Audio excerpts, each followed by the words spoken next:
el poder saber que Dios ha sido bueno. ¿Para cuántos Dios ha sido bueno?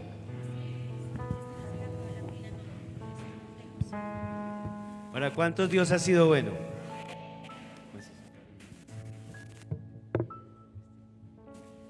Bueno, mis queridos hermanos, qué bendición. Y bueno, seguimos entonces en esta serie que se llama, o que hemos querido llevar a cabo con respecto de los últimos tiempos. Y hemos estado hablando sobre eso. En especial hemos hecho énfasis en el libro de Apocalipsis. Acordémonos que la palabra del Señor, toda la palabra del Señor nos habla de los acontecimientos de los últimos tiempos, o sea, en muchas partes de la palabra, no solamente en Apocalipsis. Pero nos hemos detenido en especial para ir estudiando algunas partes de todo lo que vendrá, de todo lo que está escrito, y para que nosotros estemos preparados. ¿Para que estemos qué? Preparados. Dígale al que tiene al lado, prepárate. Prepárate, muy bien, porque no sabemos el día ni la hora.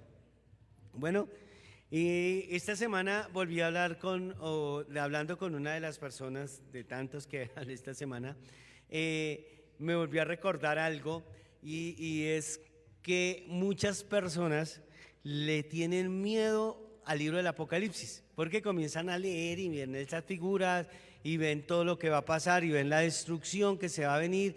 Entonces como que muchos como que llegan como con mucha prevención al Apocalipsis. De hecho, si ustedes se dan cuenta, Hollywood ha hecho, sí, le ha sacado jugo. La sola palabra Apocalipsis le ha sacado jugo. Por eso ustedes encuentran que hay películas, y casi todas las películas que nombran la palabra Apocalipsis tienen que ver con ¿qué? Con terror, con miedo, ¿cierto?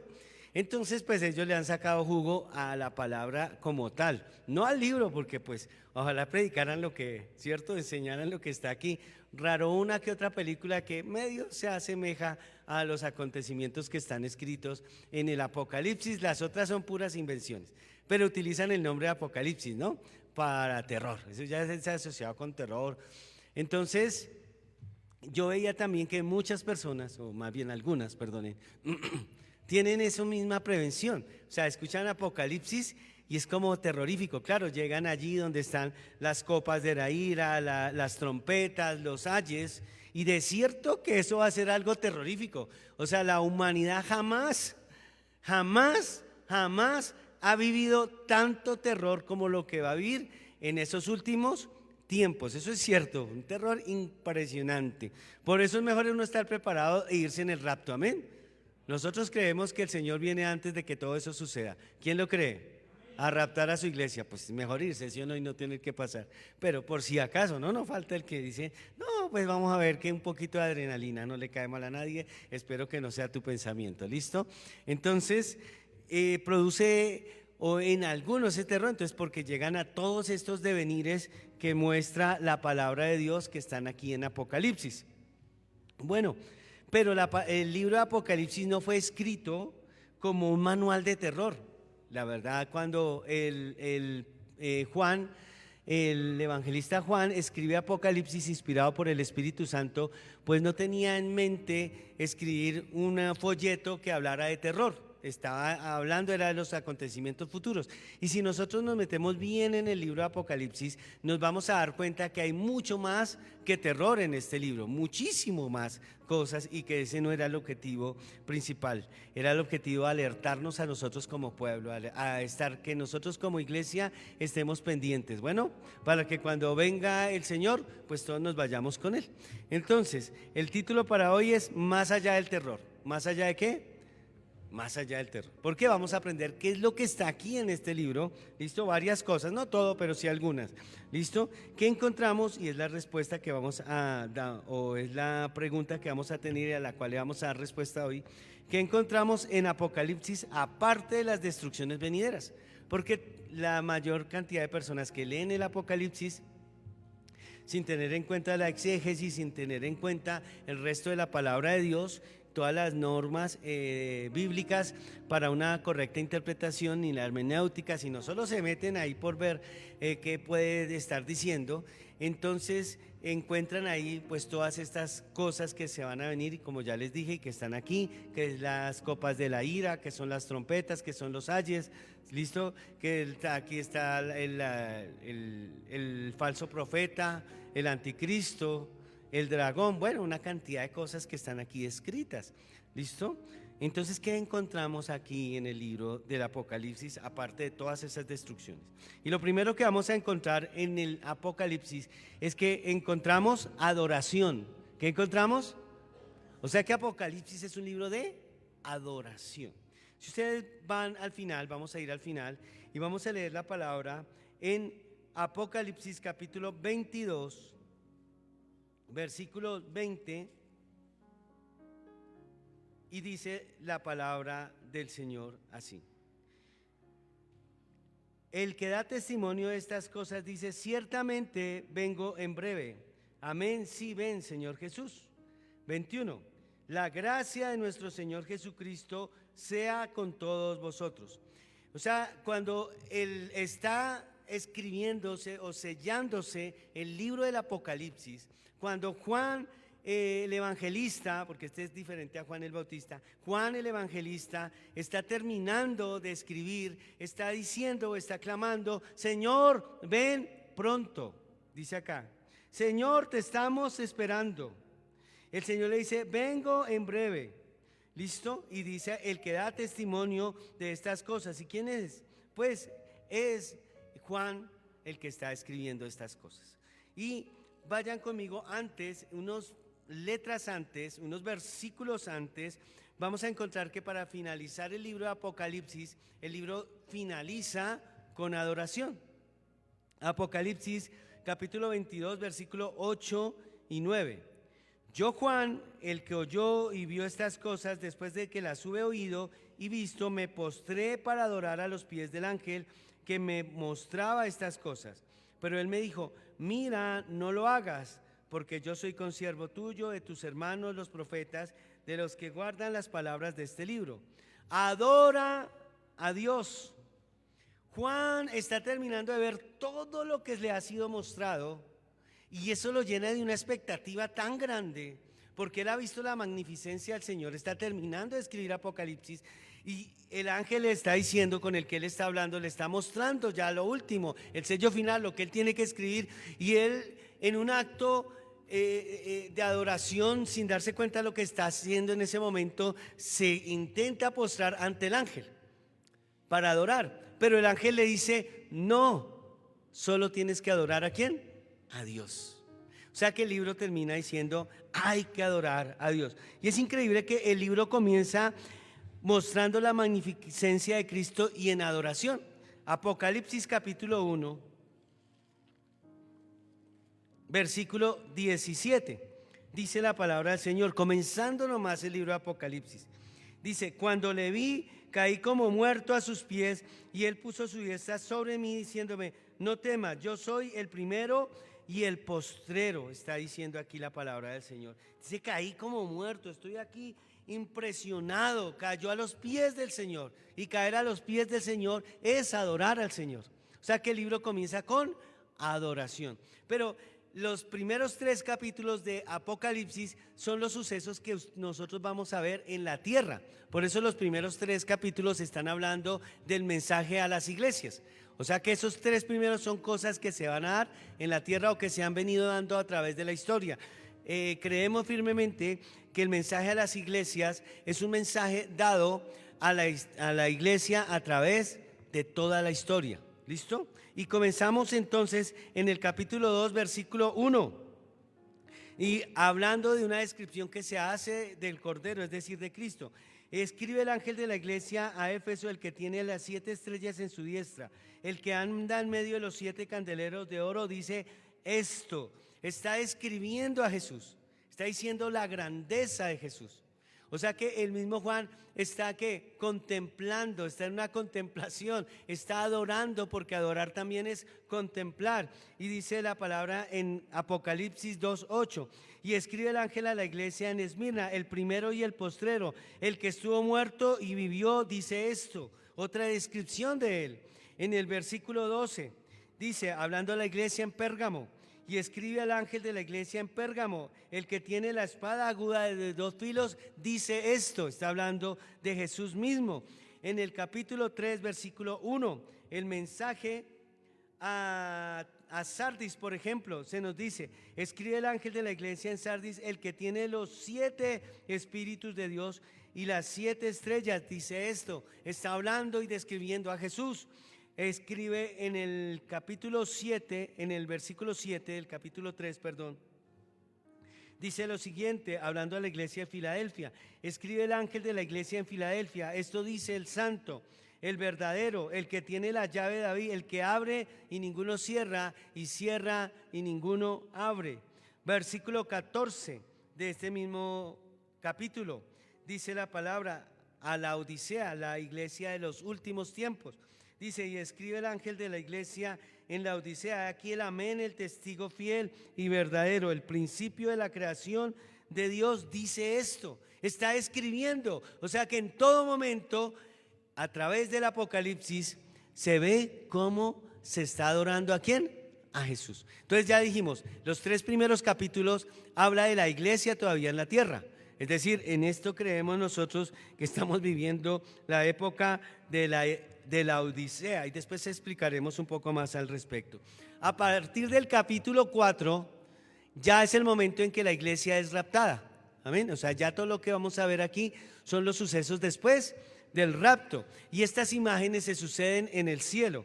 Vayan conmigo al capítulo 4, y comienza el capítulo 4 en el versículo 1 diciendo: después de esto, es decir, Juan, miré y aquí una puerta abierta en el cielo, y la primera voz que oí como trompeta hablando conmigo dijo: sube acá y yo te mostraré las cosas que sucederán después de estas, dice la palabra del Señor. Después en el versículo 8, después de que se le ha mostrado esto a Juan, dice: y los 4 seres vivientes tenían cada uno 6 alas, y alrededor y por dentro estaban llenos de ojos, y no cesaban de día y de noche. ¿Cuándo? De decir: santo, santo es el Señor Dios Todopoderoso, el que era, el que es y que ha de venir. ¿Qué se estaba haciendo en el cielo para preparar todo lo que se iba a venir? De los ayes, la destrucción, las trompetas. ¿Se estaban qué? Adorando a Jesús. Y estamos en Apocalipsis, versículo 9 del capítulo 4. Y siempre que aquellos seres vivientes dan gloria y honra y acción de gracias al que está sentado en el trono, al que vive por los siglos de los siglos.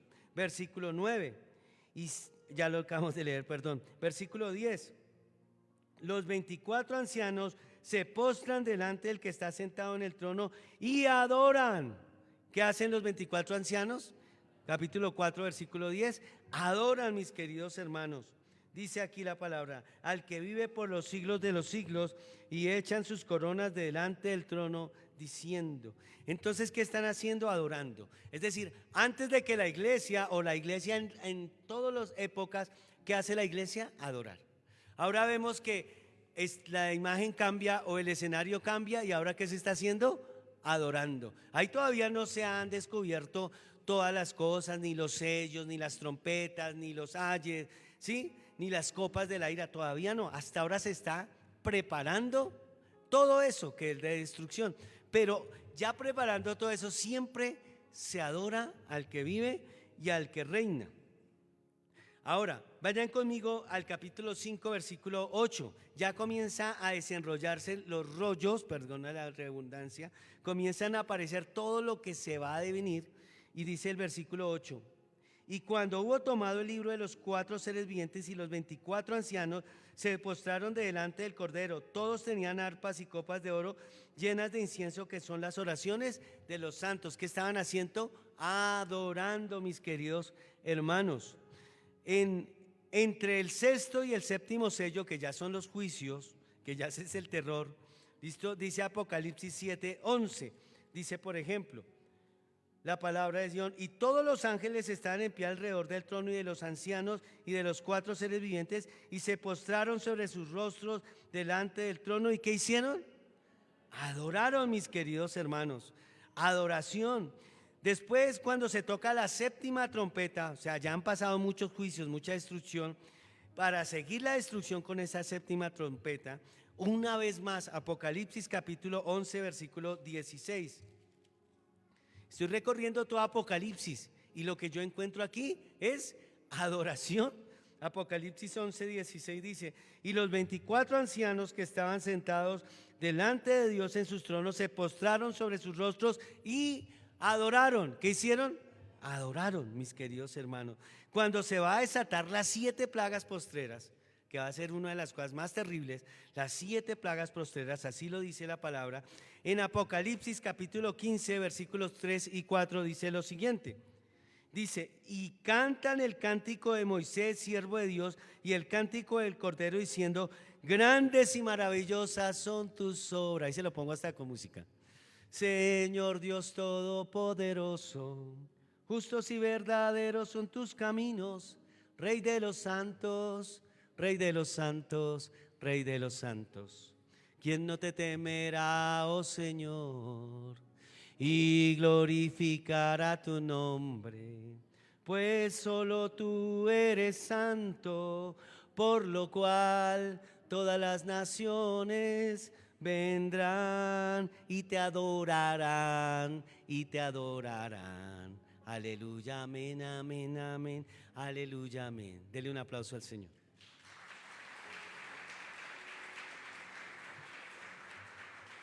Apocalipsis 19, después de que cae la Babilonia, la gran Babilonia, dice aquí, después de que cae esa ciudad, después de que se da la destrucción de la gran ramera y cae Babilonia, mire lo que dice en Apocalipsis 19, 4. Y los 24 ancianos y los 4 seres vivientes se postraron en tierra y adoraron a Dios que estaba sentado en el trono y decían: amén, aleluya.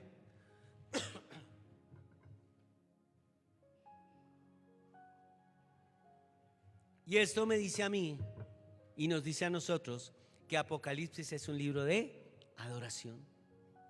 Se adora en la tierra, se adora en el cielo, se adoró en la iglesia cuando todo estaba comenzando en la iglesia primitiva. Por eso les dije, todas estas iglesias es la historia de toda la iglesia a través de los siglos hasta nuestra época moderna. Así que se adora en el comienzo, se adora en el medio, y ahorita la iglesia que estamos en estos últimos tiempos estamos adorando. Llegaremos allá y estaremos adorando. Habrá juicio, pero estaremos adorando. Siempre se nos muestra que el Cordero de Dios es digno de ser adorado por los siglos de los siglos. Estemos bien o estemos mal, adora al que vive y reina por los siglos de los siglos. Estemos pasando por buenas cosas o estemos pasando por dificultades, aleluya. Adora al Señor. ¿Qué nos muestra el Apocalipsis? No solamente son las cosas terribles que, claro, deberían producir terror, temor, miedo, pero más que eso, el objetivo era mostrar que a Jesús se le debe adorar en todo tiempo, en todo momento, si estamos bien, si estamos mal, si estamos regular, si ya recibimos, si estamos orando, esperando la respuesta. Siempre adora, porque la palabra del Señor nos dice en Juan, el mismo que escribió Apocalipsis, o usado por el Espíritu Santo para escribir Apocalipsis, allá en el Evangelio según San Juan, dice que Dios está buscando adoradores que le adoren en espíritu y en verdad. Y yo creo que esos adoradores también están en esta iglesia y en la iglesia extendida por toda la tierra, que en este momento estamos adorando al que vive y al que reina, al único, al grande, al gran yo soy, al eterno, al Salvador, al alfa, al omega, al principio y al fin, cuyo nombre es Rey de reyes y Señor de señores, Jesucristo, el único, el eterno. Aleluya. Adora al Señor. Así que cuando llegues a Apocalipsis, tú ya sabes que vas a enfrentarte a leer un libro que te va a llevar a adorar al Rey, adorarlo en todo momento, adorarlo cuando estamos bien, adorarlo cuando no estamos tan bien, adorarlo y adorarlo y adorarlo. Amén. Eso es Apocalipsis. ¿Qué encontramos en Apocalipsis aparte de esas destrucciones que se van a venir? Que eso es cierto, esto va a suceder. Va a haber un gran terror para los que están ahí o vayan a pasar por ese momento. Sí va a haber un miedo terrible por las cosas que se van a dar. O no me digan que no produce miedo esas cosas que hace la naturaleza. O cuántos de los que estábamos el jueves, cierto, al mediodía, cierto, nos pusimos a saltar. Ay, está temblando, qué chévere. No, esa vaina le produce a uno, ¿cierto?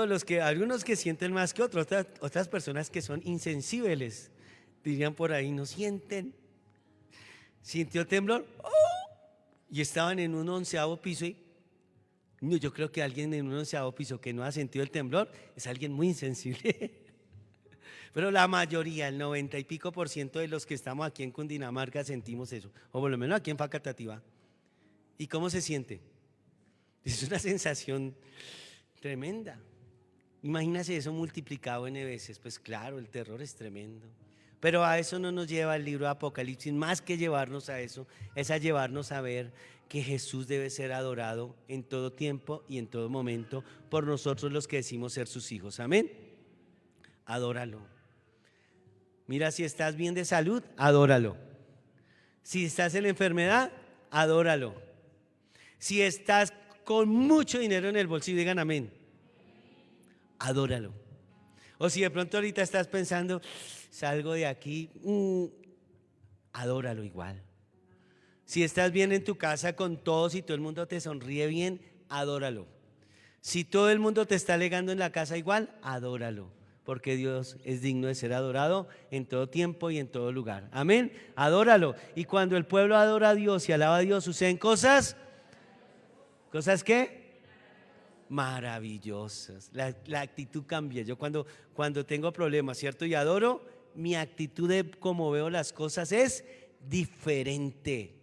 Porque entonces mi mirada no está puesta en la situación, sino que mi mirada está puesta en aquel que aún tiene el poder para cambiar esa situación. Amén. Dice que ese libro de Apocalipsis es un libro que me lleva a la adoración. Usted le puede dar un aplauso al Señor por eso.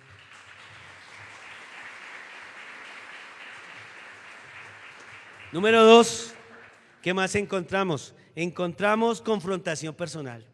El Apocalipsis es un libro que nos lleva a adorar en todo tiempo, pero es un libro que también nos va a llevar a mirarnos cómo estamos nosotros ante Dios, cómo está nuestra situación, cómo estamos espiritualmente. Vayan conmigo nuevamente a Apocalipsis capítulo 22, versículo 11, y dice: el que es injusto, sea injusto todavía. Y el que es inmundo, dice acá, sea inmundo todavía. Y el que es justo, practique la justicia todavía.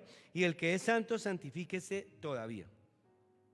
La PDT, o Palabra de Dios para Todos, traduce este versículo así: deja que el que hace el mal siga haciendo el mal,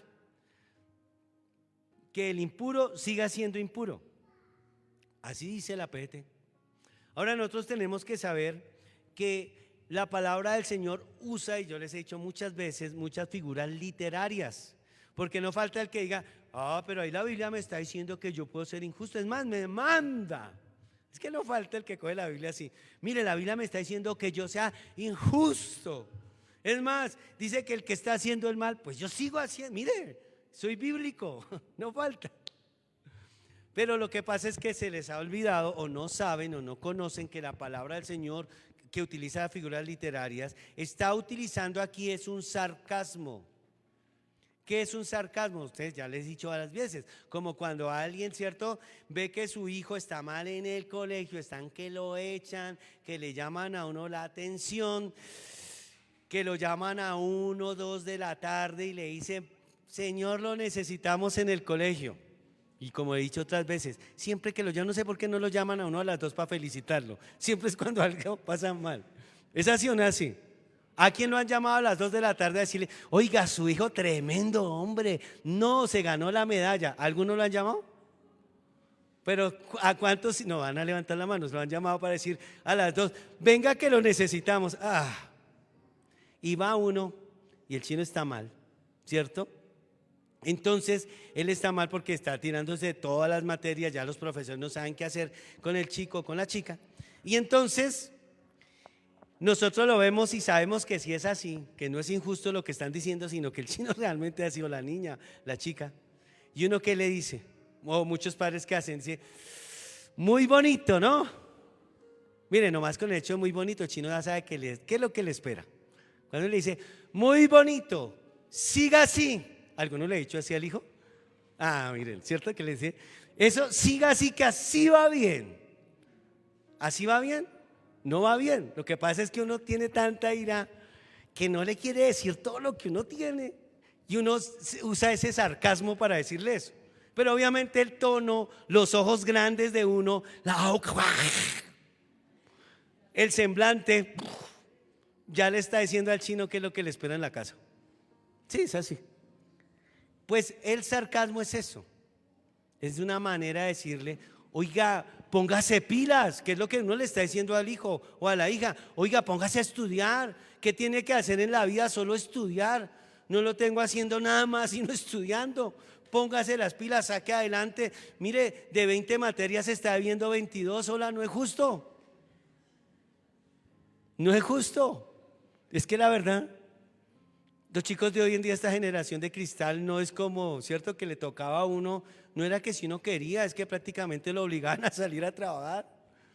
Era medio que uno produjera y ya los papás le enseñaban a uno, vaya mijito, vacaciones era, yo me acuerdo en las vacaciones algunas veces, ya de grandecito mi mamá me mandaba con mi papá al taller de mecánica y ayudarle en lo que podía. Pero le agradezco a mi mamá y a mi papá porque eso le enseña a uno a ser responsable. Pero hoy en día, ¿qué? No hacen más, tienen que estudiar. Y de 20 materias tiran 22. Y entonces uno les dice, ojo, pónganse las pilas. Cuando la palabra del Señor nos está diciendo aquí, el que es injusto no es que nos esté ordenando ni mandando, está diciendo, ojo, todavía hay oportunidad. Bueno, es como el Señor diciendo, oye, ponte las pilas. Porque es que hay gente que viendo lo que está pasando y todavía cierra su corazón al Señor. Y yo te digo algo, no cierres tu corazón al Señor, porque van a pasar las cosas y se te va a cauterizar el corazón, se te va a endurecer el corazón con las cosas de Dios. ¿Sabes? Me sorprende, por ejemplo, aquí en Apocalipsis capítulo 9, versículo 13, hablando de eso. Yo digo, es increíble, después de que se comiencen a desatar todos esos juicios. Mire lo que dice aquí en Apocalipsis 9, 13 y 18. Dice la palabra del Señor. El sexto ángel tocó la trompeta y oí una voz de entre los 4 cuernos del altar de oro que estaba delante de Dios. Ahora vayan conmigo al versículo 18. Por estas 3 plagas, ¿cuántas plagas? O sea, era tan terrible o va a ser tan terrible el plaguero, dirían por ahí, la cantidad de plagas.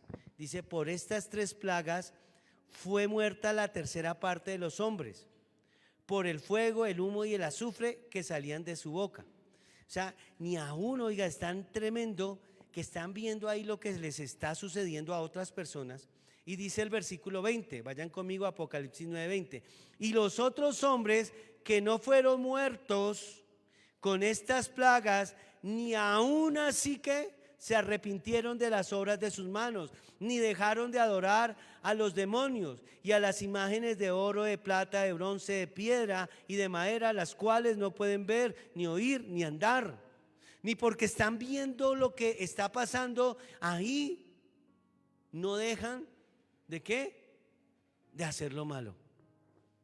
Y hoy en día vemos así personas que todavía cierran su corazón al Señor, viendo cómo está la situación en el mundo. Esto está cada día peor, más terrible. Yo decía a alguien al mediodía cuando justamente tembló, y dije, ¿qué tal donde esto no fuera un temblor, sino que Dios nos raptara? ¿Qué hubiera pasado contigo? Le dije a esa persona. Miren, mis hermanos, esto va a pasar. Lo que dice la Biblia va a pasar, porque es real. Todo lo que está en la Biblia se ha cumplido hasta el momento. No ha faltado ni una cosa de las que están escritas en la palabra de Dios. Así que lo que va a venir también se va a cumplir. Y dice aquí en la palabra del Señor que el Apocalipsis nos debe llevar a confrontarnos. ¿Cómo estoy yo con Dios? ¿Estoy cerrando mi corazón al Señor? ¿Me estoy alejando de Dios? Porque en los postreros tiempos dice la Biblia que el corazón de muchos ¿qué? Se enfriará, se enfriará. La deserción tan impresionante de personas que conocieron del Señor y hoy se han apartado. Incluso me encontraba con alguien de otra iglesia que tiene, que tiene cierto negocio y yo lo conocí a él, de una iglesia también de sana doctrina como aquí, como Fuego de Dios, pero no somos nosotros, sino él asistía a otro, donde otro compañero, también de sana doctrina, y yo me encontré a ese hombre, hacía mucho que no lo veía, y le dije, oiga, ¿cómo le va? Le dije, ¿y cómo le va allá en la iglesia? ¿Sigues allá con el pastor X? Y me dice, no. ¿Y ahora dónde está asistiendo? Y yo, no, yo ahora voy al cementerio. Sí, o sea, él va porque allá se volvió para la iglesia tradicional a adorar santos y a adorar imágenes. Y pues por eso digo la persona, pero no digo quién. Pero ese es el amor de muchos. Muchas personas se están volviendo atrás. ¿Y sabe por qué se vuelven atrás? Porque se descuidan en su vida espiritual. Porque lo vuelvo a decir, nadie que haya conocido del Señor se aparta de la noche a la mañana. Eso es poco a poco. Como alguien para acercarse al Señor y tener una comunión muy grande tiene que acercarse como poco a poco. Así también la persona que se aleja es poco a poco. Poco a poco deja de orar, poco a poco deja de leer la Biblia, poco a poco deja de congregarse, poco a poco se le enfría su corazón. Y así hay muchos, mis queridos hermanos. Entonces, cuando la Biblia encontramos aquí, el que es injusto sea injusto, pero también dice, el que es santo santifíquese aún más, nos hace acordar de aquel pasaje de las 5 vírgenes, de las 10 más bien, que están en Mateo capítulo 25, ¿cierto? Y en Mateo capítulo 25, hablando de ellas, nos habla también la palabra del Señor que todas tenían vasijas. Nos dice que todas tenían, no es para que lo lean allá, pero solo 5 tenían las vasijas con aceite y las otras no tenían aceite. ¿Por qué? Porque se descuidaron. Eso dijeron, no, eso el novio se tarda en venir, eso no, de aquí a que venga el novio, no. Yo la otra semana lleno esta vasija. Ese es el creyente que dice, yo la otra semana comienzo a orar. Mire, seguro. No, es que mire, seguro, pastor, espéreme que mañana ya veis que mañana. Es que ya mañana voy a hacerlo. Seguro, mis hermanos.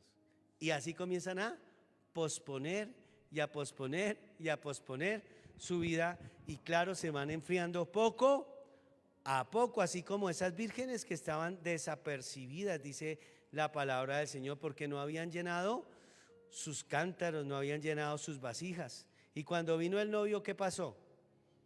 El novio entró en amores ¿con quién? Con las 5 que tenían la vasija llena. ¿Y las otras cómo quedaron? Por fuera. Cuando el novio cerró la puerta, las otras vinieron a golpear, déjenos entrar. ¿Qué le dice el novio? Se acabó, ya no hay oportunidad. Ustedes tuvieron oportunidad, ahora ya no la tienen. Por eso la palabra del Señor nos habla de que nosotros debemos cada día buscar acercarnos más a Jesús. Primera de Corintios, capítulo 1, versículo 1 o versículo 2, versículo 2. A la iglesia de Dios que está en Corinto, a los santificados. Mire cómo lo expresa aquí. A la iglesia de Dios que está en Facatativá, digan conmigo amén, que llama Fuego de Dios. A los santificados en Cristo, llamados a ser santos con todos los que en cualquier lugar invocan el nombre de nuestro Señor Jesucristo, Señor de ellos y nuestro. Dice, santificados y llamados a ser ¿qué? Santos. Quiere decir esto, y la palabra santo es la palabra apartado para Dios. Quiere decir esto que yo debo disponerme con la ayuda del Señor. ¿A qué? A apartarme, a guardarme, a acercarme cada día más al Señor. Esto no es una obra mágica, esto no es una cosa como cuando uno pone un horno de microondas. ¿Yo por qué será que no me acerco más a Dios? ¿Yo por qué será que no siento a Dios? Pues no lo sientes porque no lo buscas. Así es sencillo. Eso no es perece. Señor, yo quiero sentirte. Ah, Señor, listo. Yo quiero manifestarme. ¿Cómo? Lee y ora. Ay, pero es que yo no estoy leyendo. Es que a mí esto ya no tengo tiempo. Es que a mí no me gusta la lectura. Es que, y es que. Y la palabra me dice a los santos, a los santificados, llamados a ser santos. Es decir, Él nos aparta, nos llama, nos da la santidad, pero de ahí para adelante yo también debo de poner de mi parte. Porque cuando un creyente no pone de su parte, se va a enfriar tarde que temprano. Se enfría, mis hermanos, se enfría. Y sabes, la palabra del Señor nos muestra en Apocalipsis que el libro de Apocalipsis es un libro en el que me lleva a mí a confrontarme cómo estoy yo con Dios, cómo está mi vida espiritual. Cierra tus ojos por un momento y reflexiona ahí cómo está tu vida espiritual. Pero ahí en un momentico, tranquilo, no te preocupes quién está al lado. ¿Estás leyendo? Si estás cerca, ¿hace cuánto no sientes las cosas de Dios? Dices, no, pues es que a mí me dicen y eso conmigo no es. Te está pasando eso. Tal vez es que te estás enfriando espiritualmente. ¿Cómo está tu vida espiritual? Por eso te digo, tú solito ahí con Dios no tienes que decir nada audible. Y no te lo digo para juzgarte porque yo no sé cómo está tu vida espiritual. Es para que todos los días tú estés diciendo, Señor, hoy me quiero acercar más a ti. Amén. El Señor dice que te ama con amor eterno y te ama celosamente y Él quiere que tú estés con Él. Ahora la cuestión es que tú quieras estar con Él. Él quiere estar contigo, perdón, pero ahora es que tú quieras estar con Él. Amén. Me acuerdo de un video que sacaron hace, ya tiene su tiempo, de cierto peluquero, ¿cierto? Que le están diciendo, está hablando de Dios, y entonces el que está siendo peluqueado dice, ay, pero si Dios existiera, entonces ¿por qué hay tanta hambre, tanta guerra, tantas cosas que pasan tan horribles en el mundo? Y el peluquero termina diciendo, no es que Dios no existe, es que la gente no se quiere acercar a Él. Dios existe, pues si no se quieren acercar. Dios es real, Dios te ofrece. Pero miren, mis hermanos, estamos viviendo una generación que no se están dando cuenta que estamos como en los días de Noé. Y los días de Noé el Señor mandó a construir un arca y la gente se le burlaba a Noé. ¿Y cómo va a construir un barco en una colina, en una región donde no llueve? Pero cuando comenzó a llover y se inundó, ahí sí la gente comenzó, ¿cierto? Esto sí era cierto. Y el arca, si ustedes se dan cuenta, el arca, cuando uno lee allá en Génesis, el arca, ¿cómo se cerró el arca? ¿Cómo? De afuera hacia adentro. ¿Quién cerró el arca? No la cerró Noé, la cerró Dios. ¿Quién le cerró la oportunidad a las vírgenes que no tenían su vasija llena? El Señor. ¿Pero por qué? Porque ellas no quisieron llenarlas. Y el libro de Apocalipsis nos muestra un libro de adoración, pero también nos muestra un libro de confrontación en que yo debo decir, Dios, ¿cómo está mi vida devocional contigo? Y número 3, encontramos en Apocalipsis nuestra mayor esperanza, una de nuestras mayores esperanzas, porque es Cristo, al que vamos a ver. Entonces, quiero que vayan conmigo a Apocalipsis 22, versículo 12. He aquí yo vengo como pronto. ¿Cuándo? Pronto. Y mi galardón conmigo, dice aquí, para recompensar a cada uno según su obra. La palabra pronto aquí, yo decía, ¿cómo vivieron estos creyentes o a los que les llegó de primera mano? O sea, hagan de cuenta, acaban de escribir el Apocalipsis, se termina de escribir el Apocalipsis. Juan termina, ya lo tiene escrito, se lo hace llegar a unos lectores. Y esos lectores dicen, he aquí vengo cuando pronto. Pasa esa generación y no llega. Pasa la siguiente y todavía no llega. Y entonces pasa lo que dice en Pedro, que la gente dice, no, es que eso se demora mucho. Y muchos se burlaban de ese asunto, de de eso tan importante, y era que Jesús iba a regresar. Pero ¿por qué? Porque no vieron que la palabra pronto realmente lo que significa es súbitamente. La palabra pronto aquí es súbitamente, de sorpresa. Es decir, lo que está diciendo aquí el autor es: yo vengo en cualquier momento. ¿Y cuál es la enseñanza a través de toda la palabra? Que el Señor viene en un abrir y cerrar ¿de qué? De ojos, en cualquier momento. Entonces, cuando yo leo esto, estoy leyendo ahí, dice que el Señor viene en cualquier momento, súbitamente. Amén, amén. ¿Estamos preparados? ¿Estamos preparados realmente?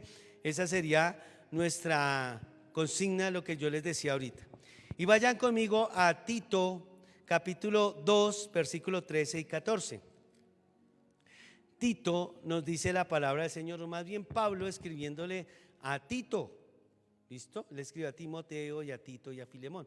Y dice: aguardando la esperanza bienaventurada y la manifestación gloriosa de nuestro gran Dios y Salvador, dice la palabra, quien se dio a sí mismo por nosotros para redimirnos de toda iniquidad y purificar para sí un pueblo propio, celoso de buenas obras. Déjamelo en el versículo 13. Dice: aguardando la esperanza bienaventurada. ¿Cuál es la esperanza bienaventurada que está hablando Pablo? Pues Pablo, esa esperanza que está diciendo es el vengo pronto que está escribiendo Juan en Apocalipsis. En cualquier momento. Y esto nos debe llevar a nosotros de esperanza, hermanos. El saber que Cristo viene en cualquier momento nos debe llenar a nosotros de esperanza. El sufrimiento no es para toda la vida, mis queridos hermanos. En cualquier momento el Señor regresa o nos manda a llamar. Amén. Así que cuando yo veo el vengo pronto, me debe llenar de esperanza, porque Dios cumple lo que promete. Y cada vez que tú te sientas mal, que te sientas triste, que te sientas agobiado, acuérdate que tienes un Dios que establece promesas y cumple promesas, porque Él siempre cumple lo que promete. Aleluya.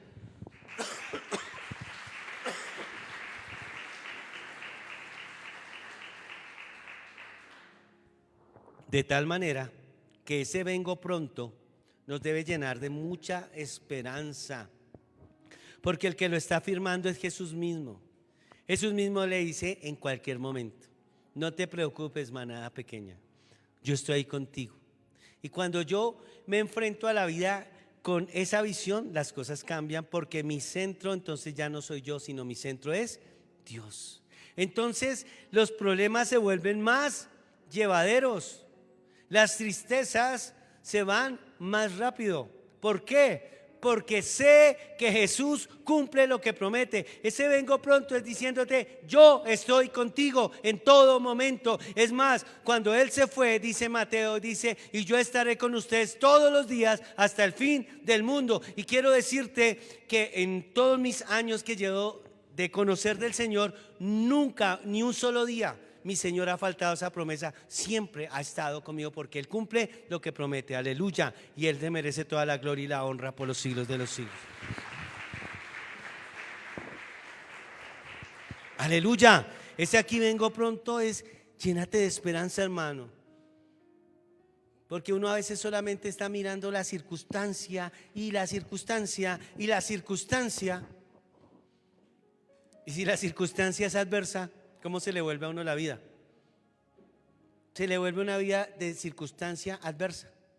Pero cuando uno va a la palabra del Señor en Apocalipsis, por ejemplo, y en toda la Biblia obviamente, y encuentra que Dios dice: he aquí vengo pronto, de cualquier manera, súbitamente. Y así como súbitamente va a venir, en cualquier manera, en cualquier momento también dice: ¡pum!, se acabó tu problema y ya. Yo me he preguntado muchas veces, cuando he llegado de pronto a desesperarme de pronto por alguna situación, y después me ha dado vergüenza. ¿Por qué? Porque uno se desespera y después el Señor llega y tome, esto es lo que le estaba pasando, mire, tome. Y uno dice: ay, qué vergüenza, qué pena. Y yo desesperado, y yo haciendo esto, y yo quemando neurona, y yo haciendo que se me caiga más el cabello, bien poco que me cae, haciendo que se me caiga. ¿Cierto? Entonces, cuando dice vengo pronto, me llena de esperanza de tener un Dios que cumple lo que promete. Aparte dice: vengo pronto, pronto y mi galardón conmigo. Y ese galardón es, Josecito, y ese galardón es que lo veré tal cual es. El mejor premio que nosotros podemos tener es a Jesús, el verle cara a cara, el poder saber que con Él nosotros lo tenemos todo. Amén. Qué bendición es saber que tenemos un Dios que cumple promesas. ¿Qué encontramos en Apocalipsis? Un